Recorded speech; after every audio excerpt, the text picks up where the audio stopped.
Welcome once again, my friends, and thank you for stopping by to listen to an old storyteller. Today we have a German tale, and the title of this story is one I'm sure you've heard before, called Rapunzel. There was once a man and a woman who had long in vain wished for a child. At length the woman hoped that God was about to grant her desire. These people had a little window at the back of their house from which a splendid garden could be seen, which was full of the most beautiful flowers and herbs.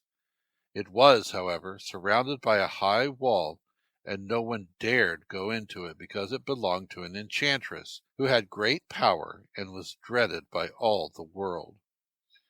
One day the woman was standing by this window and looking down into the garden, when she saw a bed which was planted with the most beautiful rampion, or Rapunzel, and it looked so fresh and green that she longed for it.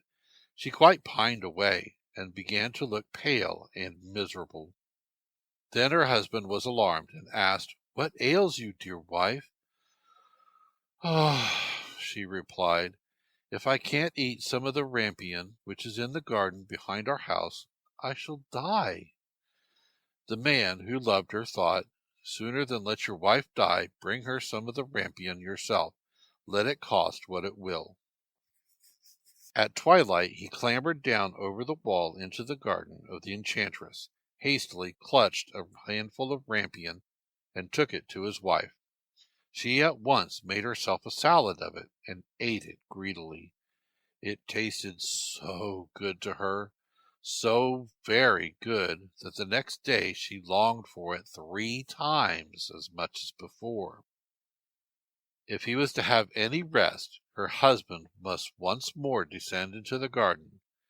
In the gloom of evening, therefore, he let himself down again, but when he had clambered down the wall he was terribly afraid, for he saw the enchantress standing before him. "How can you dare," said she with an angry look, "descend into my garden and steal my rampion like a thief? You shall suffer for it." "Ah," answered he, "let mercy take the place of justice.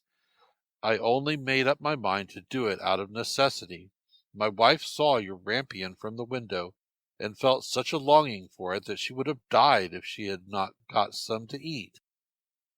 Then the enchantress allowed her anger to be softened, and said to him, "If the case be as you say, I will allow you to take away with you as much rampion as you will. Only I make one condition. You must give me the child which your wife will bring into the world. It shall be treated well, and I will care for it like a mother." The man in his terror consented to everything, and when the woman was brought to bed, the enchantress appeared at once, gave the child the name Rapunzel, and took it away with her. Rapunzel grew into the most beautiful child under the sun. When she was 12 years old, the enchantress shut her into a tower, which lay in a forest, and had neither stairs nor door, but quite at the top was a little window.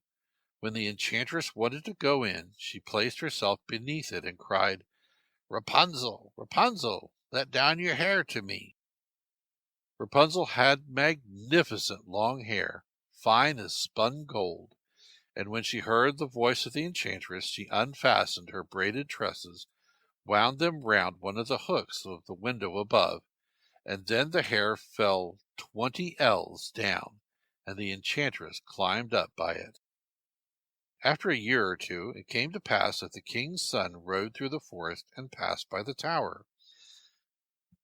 Then he heard a song which was so charming that he stood still and listened. This was Rapunzel, who in her solitude passed her time in letting her sweet voice resound. The king's son wanted to climb up to her, and looked for the door of the tower, but none was to be found. He rode home, but the singing had so deeply touched his heart that every day he went out into the forest and listened to it. Once, when he was thus standing behind a tree, he saw that an enchantress came there, and heard how she cried, "Rapunzel, Rapunzel, let down your hair to me." Then Rapunzel let down the braids of her hair, and the enchantress climbed up to her. "If that is the ladder by which one mounts, I too will try my fortune," said he. And the next day, when it began to grow dark, he went to the tower and cried, "Rapunzel, Rapunzel, let down your hair to me." Immediately the hair fell down, and the king's son climbed up. At first Rapunzel was terribly frightened when a man, such as her eyes had never yet beheld, came to her. But the king's son began to talk to her quite like a friend, and told her that his heart had been so stirred that it had let him have no rest, and he had been forced to see her. Then Rapunzel lost her fear, and when he asked her if she would take him for her husband, and she saw that he was young and handsome, she thought, "He will love me more than old Dame Gothel does." And she said yes, and laid her hand in his. She said, "I will willingly go away with you, but I do not know how to get down. Bring with you a skein of silk every time that you come, and I will weave a ladder with it, and when it is ready I will descend, and you will take me on your horse." They agreed that until that time he should come to her every evening, for the old woman came by day. The enchantress remarked nothing of this, until once Rapunzel said to her, "Tell me, Dame Gothel, how it happens that you are so much heavier for me to draw up than the young king's son. He is with me in a moment." "Ah, you wicked child!" cried the enchantress. "What do I hear you say?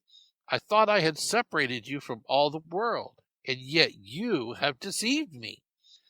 In her anger she clutched Rapunzel's beautiful tresses, wrapped them twice round her left hand, seized a pair of scissors with the right, and snip, snap, they were cut off, and the lovely braids lay on the ground. And she was so pitiless that she took poor Rapunzel into a desert, where she had to live in great grief and misery. On the same day that she cast out Rapunzel, however, the enchantress fastened the braids of hair, which she had cut off, to the hook of the window, and when the king's son came and cried, "Rapunzel, Rapunzel, let down your hair to me," she let down the hair. The king's son ascended, but instead of finding his dearest Rapunzel, he found the enchantress, who gazed at him with wicked and venomous looks. "Ah, she cried mockingly, "you would fetch your dearest, but the beautiful bird sits no longer singing in the nest. The cat has got it, and will scratch out your eyes as well. Rapunzel is lost to you. You will never see her again." The king's son was beside himself with pain, and in his despair he leapt down from the tower. He escaped with his life, but the thorns into which he fell pierced his eyes.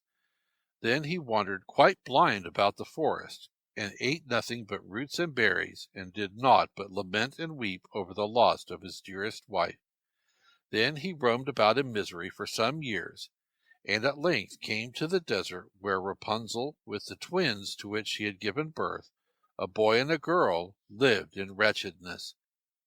He heard a voice, and it seemed so familiar to him that he went towards it, and when he approached, Rapunzel knew him, and fell on his neck and wept. Two of her tears wetted her eyes, and they grew clear again, and he could see with them as before. He led her to his kingdom, where he was joyfully received, and they lived for a long time afterwards, happy and contented. Thank you once again for listening to this story. If you enjoyed this story, please press that like button. Also, please help an old storyteller out by subscribing to my channel.